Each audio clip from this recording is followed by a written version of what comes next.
Hello મિત્રો, કેમ છો? આઈ હોપ તમે સૌ મજામાં છો. મિત્રો, આ વિડીયોમાં આપણે જોવા જઈ રહ્યા છે ધોરણ 12 માટે ભૂગોળના પ્રિલિમિનરી પરીક્ષાના પાછલા 3 વર્ષના પેપરોના સંપૂર્ણ સોલ્યુશન.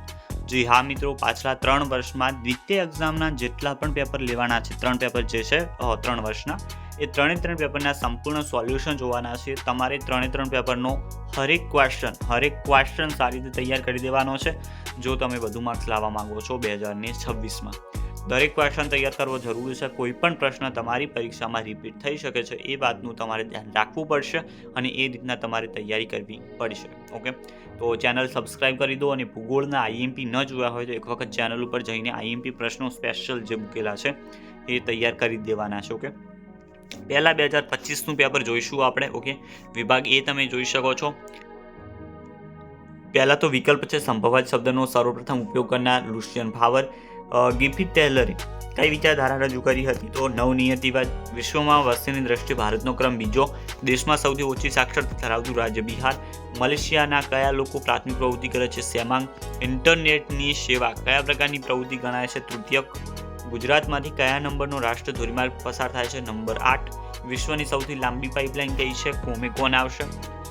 ભારતમાં રેડિયોનું પ્રથમ પ્રસારણ ક્યારે થયું? 1923માં. ભારતમાં હિન્દી ફિલ્મ ઉદ્યોગનું મુખ્ય કેન્દ્ર કયું છે? મુંબઈ. ઓપેક સંગઠનનું વડું મથક આવશે વિયેના તમારું. પછી ધારાવી ઝુંપડપટ્ટી કયા શહેરમાં છે? મુંબઈમાં છે. નીચેનામાંથી કયું સંરક્ષણ કેન્દ્ર નથી? મુંબઈ. વિકાસશીલ દેશોની મુખ્ય સમસ્યા કઈ છે? ગરીબી. માનસિક તાણ પેદા કરનાર પ્રદૂષણ ધ્વનિ પ્રદૂષણ છે. નકશા તૈયાર કરતી કોલકાતામાં આવેલી સંસ્થા નાટમો. કાર્ટોગ્રાફ કયા પ્રકારનો આલેખ જે છે એ છે? તો આ કોમેન્ટ તમારે મિત્રો કરવાની રહેશે નીચે. આલેખ માટે સૌથી વધુ વપરાતી પદ્ધતિ સ્તંભાલેખ. હાર્ડવેર અને સોફ્ટવેરના વિનિયોગથી શું કાર્યરત થાય છે? કમ્પ્યુટર. રીત નકશા મુદ્રિત કરવા ઉપયોગી હાર્ડવેર કયું છે? તો પ્લોટર. વિભાગ બી તમે અહીંયા જોઈ શકો છો. જે 1 માર્ક્સના પ્રશ્નો છે તમારી બુકમાં ટીક કરી લો. આ તમામ જે પ્રશ્નો છે તમારે તૈયાર કરવાના રહેશે. એના નીચે વિભાગ સી જે છે એ 2 માર્ક્સના પ્રશ્નો છે, એ પણ તમે અહીંયા જોઈ શકો છો. તમામ અહીંયા જે પ્રશ્નો છે તૈયાર કરજો. અહીંયા ધ્યાન આપજો કે એક મધ્યક પણ તમારે આવતો હોય છે એક્ઝામમાં. મધ્યક. ઓકે, તો મધ્યક શોધવાનું તમારે તૈયાર કરવું પડશે. જો ન આવડતું હોય તો શીખી લેજો. વિભાગ ડી જે છે એ અહીંયા તમે જોઈ શકો છો પ્રશ્નો આપેલા છે. નિશ્ચયવાદ અને સંભવવાદનો તફાવત તમારે સમજાવવાનો છે. વ્યાપારિક પશુપાલન વિશે ટૂંકનોંધ. મોટાપાયાના ઉદ્યોગો વિશે ટૂંકનોંધ. ઉચ્ચ સ્તરીય સેવાઓ. સુએઝ નહેર વિશે પાઇપલાઇનના લાભ જણાવવાના છે. ઉપગ્રહ સેવાના ફાયદા. ધ્વનિ પ્રદૂષણ એટલે શું અને એની અસરો તમારે સમજાવવાની છે. એની નીચે પણ તમે જોઈ શકો છો ક્વેશ્ચન આપેલા છે. આમાં પણ શોધવાનું પૂછ્યું છે. 3 માર્ક્સમાં, 2 માર્ક્સમાં પણ પૂછ્યું હતું. તો એ શોધવાનું તમે જે છે એ તૈયાર કરી દેજો ન આવડતું હોય તો. બીજું એક ઇમ્પોર્ટન્ટ છે કે વર્તુળ આલેખ પણ તમારે એક્ઝામમાં આવે છે. ઓકે, તો આ પણ દોરતા શીખી જજો. અને છેલ્લે છે જીપીએસના ઉપયોગો સમજાવવાના છે. વિભાગ ઈ બહુ ઇમ્પોર્ટન્ટ છે. મોટા પ્રશ્નો ઘણી બધી વખત રિપીટ થઈ જશે. વસ્તી ગીચતા ઉપર અસર કરતા ભૌગોલિક પરિબળ. વિશ્વના મુખ્ય આંતરિક જળમાર્ગો વિશે સવિસ્તર સમજાવવાનું છે. પાઇપલાઇનના લાભ જણાવી ભારતની મુખ્ય પાઇપલાઇનના માર્ગોની માહિતી. શહેરીકરણની સમસ્યા વર્ણવો. જળ પ્રદૂષણ સમજાવી અને નિવારવાના ઉપાયો. સાગરીય સંસાધન સંબંધિત સમસ્યાઓ જણાવી તેના ઉકેલ જણાવવાના છે. ઘન કચરાની સમસ્યાને દૂર કરવાના ઉપાયો. અને છેલ્લા મિત્રો ઇમ્પોર્ટન્ટ છે એક નકશો. ઓકે, નકશામાં કંઈક આ રીતના તમારે જોઈ શકો છો. આ દ્રષ્ટિહીન વિદ્યાર્થીઓ માટે છે જેમને દ્રષ્ટિ નથી. બાકી ઘણા બધા જે મિત્રો છે, જે સાજી આંખો છે, જેમને જે જોઈ રહ્યા છે વિડીયો, એમને આ માહિતી પૂરવાની છે નકશામાં. તો તૈયાર કરી દેજો. અલગ અલગ સ્થળ ક્યાં આવેલા છે એ તમારે ધ્યાન રાખવું પડશે. હવે આપણે સેકન્ડ પેપર જોઈ લઈએ. અહીંયા મિત્રો હવે 2023નું પેપર તમે જોઈ શકો છો. 2023નું પેપર છે આવ્યું. વિભાગ એ પહેલાં તો વિકલ્પો છે કે મનુષ્યની બધી જ ક્રિયાઓ પર્યાવરણ દ્વારા નિયંત્રિત થાય છે. આ વિચારધારા એટલે નિયતિવાદ. ભારતનું સૌથી ઓછું જાતિ પ્રમાણ ધરાવતું રાજ્ય હરિયાણા. કેનેડા ઉત્તર ભાગમાં વસતા લોકો એસ્કિમો તરીકે ઓળખાય છે. ઇન્ફોર્મેશન ટેકનોલોજી દ્વારા કઈ બાબતોનો વિકાસ થયો છે? તો કમ્પ્યુટર. ભારતમાં સૌપ્રથમ રેલવેની શરૂઆત કયા વર્ષમાં થઈ? 1853. નીચેનામાંથી કયું સમૂહ દૂરસંચાર તંત્રનું ઇલેક્ટ્રોનિક માધ્યમ છે? ટેલિફોન. શાર્કનું વડું મથક કયા શહેરમાં છે? કાઠમંડુ. માછીમાર કરતા લોકોની વસાહત કઈ પ્રણાલી ધરાવે છે? ચક્રીય. એક જ પરિણામ ધરાવતો આલેખ કયો છે? તો રેખા આલેખ. આંકડાકીય માહિતીનું ઉત્તમ નકશાંકન કરવાની પ્રણાલી કઈ છે? તો GIS. તો આ ધ્યાન રાખજો મિત્રો. વિભાગ બી તમે અહીંયા જોઈ શકો છો, 1 માર્ક્સના પ્રશ્નો આપેલા છે. જીન બ્રુન્સે આપેલી માનવ ભૂગોળની વ્યાખ્યા. તો એવા બધા તત્વોનો માનવ ભૂગોળ એવા બધા તત્વોનો અભ્યાસ કરે છે જે માનવીની ક્રિયા પ્રતિક્રિયાથી પ્રભાવિત થાય છે. રેન્ડિયર કયા પ્રદેશનું ઉપયોગી પ્રાણી છે? તો ટુન્ડ્રા આવશે. માહિતી ઉપર આધારિત અર્થવ્યવસ્થાના કેન્દ્રીય સ્થળો કયા છે? London, Tokyo, New York. વિશ્વમાં સૌથી મોટી સડક પ્રણાલી જે છે કયા દેશમાં આવેલી છે? તો એ યુએસએમાં આવશે. ગુજરાતી ભાષાનું પ્રથમ સાપ્તાહિક સમાચાર પત્ર કયું હતું? મુંબઈ સમાચાર. આદિમ સમાજમાં વ્યાપારનું પ્રારંભિક સ્વરૂપ કઈ વ્યવસ્થા હતી? તો વિનિમય વ્યવસ્થા હતી. સામૂહિક વસાહત એટલે શું? એ તમારે તૈયાર કરવાનું રહેશે. એના નીચે આપેલું છે આલેખ એટલે શું? તો આંકડાનું દ્રશ્યમાન અને ચિત્રાત્મક સ્વરૂપ એટલે આલેખ. કયા પ્રકારના આલેખમાં રંગોનો ઉપયોગ વધુ અસરકારક બને છે? તો સંયુક્ત સ્તંભ આલેખમાં. GPRSનું પૂરું નામ શું છે? General pocket radio service. Okay. વિભાગ સી તમે જોઈ શકો છો, 2 માર્ક્સના પ્રશ્નો જેની સામે મેં પાઠના નામ પણ લખી દીધા છે. તો એક વખત તમે તમારી બુકમાં જે છે આ ટીક કરી લો. હવે વિભાગ ડી તમે જોઈ શકો છો, 3 માર્ક્સના ક્વેશ્ચન. એમાં પણ મેં જ કર્યું છે, પાઠના નામ લખી દીધા છે. ઓકે. તો આ તમારે પ્રશ્નો તૈયાર કરવાના છે જો માર્ક્સ લાવવા હોય તો. માર્ક્સ નથી લાવવા તો વાત અલગ છે.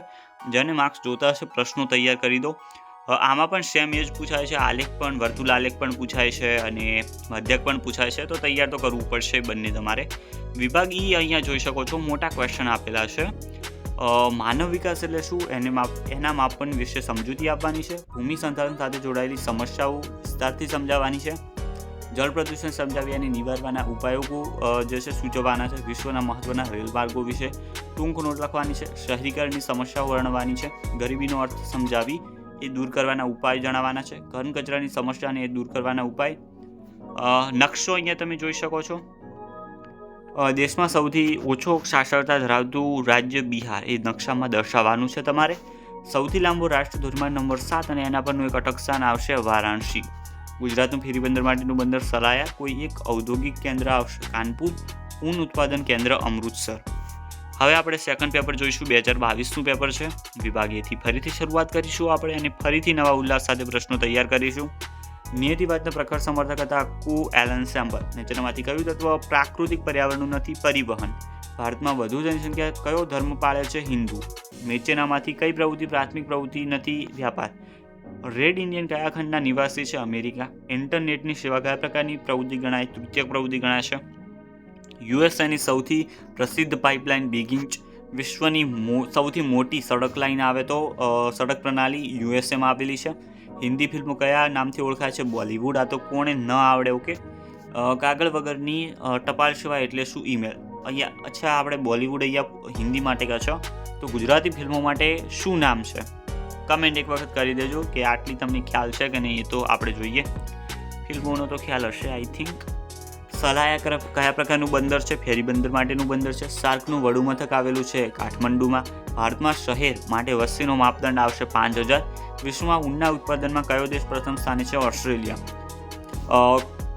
ક્રાયોલાઇટ કયા પ્રકારનું સંસાધન છે? તો એ આવશે એકલ સંસાધન. વિકાસશીલ દેશોની મુખ્ય સમસ્યા કઈ છે? ગરીબી. આંકડાકીય માહિતીને યોગ્ય સ્વરૂપમાં ગોઠવવાની પ્રક્રિયાને શું કહેવામાં આવે છે? સારણીકરણ. નકશા તૈયાર કરતી કોલકાતામાં આવેલી સંસ્થા નાટમો છે. આલેખ માટે સૌથી વધુ વપરાતી પદ્ધતિ સ્તંભ આલેખ છે. જીપીએસ પ્રણાલી વિકસાવનાર દેશ જે છે એ છે યુએસએ. વિભાગ ડી 1 માર્ક્સના પ્રશ્નો. ભૂગોળની મુખ્ય શાખાઓ 2 છે. કઈ છે? તો પ્રાકૃતિક અને માનવ ભૂગોળ. દક્ષિણ ભારતના કયા લોકો પ્રાથમિક પ્રવૃત્તિ કરે છે? પાલિયાન. સિલિકોન વેલી એટલે શું? પાઠ નંબર 4માં છે. સુએઝ નહેર કયા 2 બંદરોને જોડે છે? પોર્ટ શહીદ અને સુએઝ બંદરને. ભારતમાં સૌપ્રથમ કઈ ફિલ્મ રજૂ થઈ હતી અને ક્યારે? તો 1913માં રાજા હરિચંદ્ર ફિલ્મ રજૂ થઈ હતી. વસાહતની કાર્યકર્તા એટલે શું? તો વસાહતની મુખ્ય પ્રવૃત્તિને વસાહતની કાર્યકર્તા કહે છે. કયા ખંડમાં છૂટી છવાઈ વસાહતો વધુ પ્રમાણમાં છે? તો આફ્રિકામાં. ખેતીલાયક જમીનમાં ઘટાડો થવાના કારણો એક તો છે શહેરીકરણ, ઔદ્યોગિકરણ અને ત્રીજું છે જે છે સડક માર્ગ અને રેલમાર્ગ નિર્માણ. ગમે તે સ્થળે નિર્માણ કરી દે એના કારણે જમીન રોકાઈ જાય છે. ગરીબીના મુખ્ય કારણો છે વસ્તી વધારો, ગૃહ યુદ્ધો, નિરક્ષરતા, કુદરતી આફતો. આલેખ એટલે શું? તો દ્રશ્યમાન અને ચિત્રાત્મક સ્વરૂપ. માહિતીનું દ્રશ્યમાન ચિત્રાત્મક સ્વરૂપ એટલે આલેખ. વિભાગ સી 2 માર્ક્સના પ્રશ્નો ટીક કરી દો તમારી બુકમાં. ઝડપથી ચાલો, બુક ખોલો અને પ્રશ્નો જે છે તૈયાર કરી દેવાના છે. વિભાગ ડી હવે તમે જોઈ શકો છો જે 3 માર્ક્સના ક્વેશ્ચન છે. આમાં પણ મધ્યક બધ્યક બધું જ આવે છે. ઓકે, આમાં જોઈ શકો છો, આમાં પણ મધ્યક પૂછાણો છે. નીચે પછી વર્તુલાલેખ જે છે એ પણ પૂછાણો છે. તો એ તો પૂછાય છે એટલું ધ્યાન રાખજો. વિભાગ ઈ હવે તમે જોઈ શકો છો, મોટા પ્રશ્નો છે. અહીંયા આ જે પ્રશ્નો છે 5 આ 5 પ્રશ્નો કડકડાટ મિત્રો તૈયાર કરી દેજો. અને એની સાથે તમે નકશો જોઈ શકો છો. સૌથી વધુ વસ્તી ધરાવતું રાજ્ય Uttar Pradesh, special economic zone ધરાવતું સ્થળ ચેન્નઈ અને કંડલા. કોઈ એક પર્યટન સ્થળ શોધવાનું છે. સરદાર સરોવર યોજના ગુજરાત અને નર્મદા જિલ્લા ઉપર આવેલી છે. અને દોરી નંબર 8 અને આના ઉપરનું અટક સ્થાન તમે જોઈ શકો છો, જયપુર આવેલું છે, જે તમારે નકશામાં દર્શાવવાનું હોય છે. તો મિત્રો આ હતું ભૂગોળ માટેનું તમામ આઈએમપી મટીરિયલ. આની સાથે આઈએમપી પ્રશ્નોનો વિડીયો જોઈ લેજો. એ પ્રશ્નો અને આ 3 પેપર જેને કરી લીધા એનો બેડો પાર છે, બાકી બધા ડૂબી જશે. એટલું ધ્યાન રાખજો. વિડીયો જોવા ખાતર જોવાનો નથી, કારણ કે એના ક્વેશ્ચન તમે તૈયાર નહીં કરો તો એવું તો કોઈ જાદુ થવાનું નથી કે તમે વિડીયો જોયો એટલે તમને પ્રશ્નો આવડી જશે. પ્રશ્નો તૈયાર કરવા જરૂરી છે. મળીશું આ વિડીયોમાં. ત્યાં સુધી ગુડ બાય.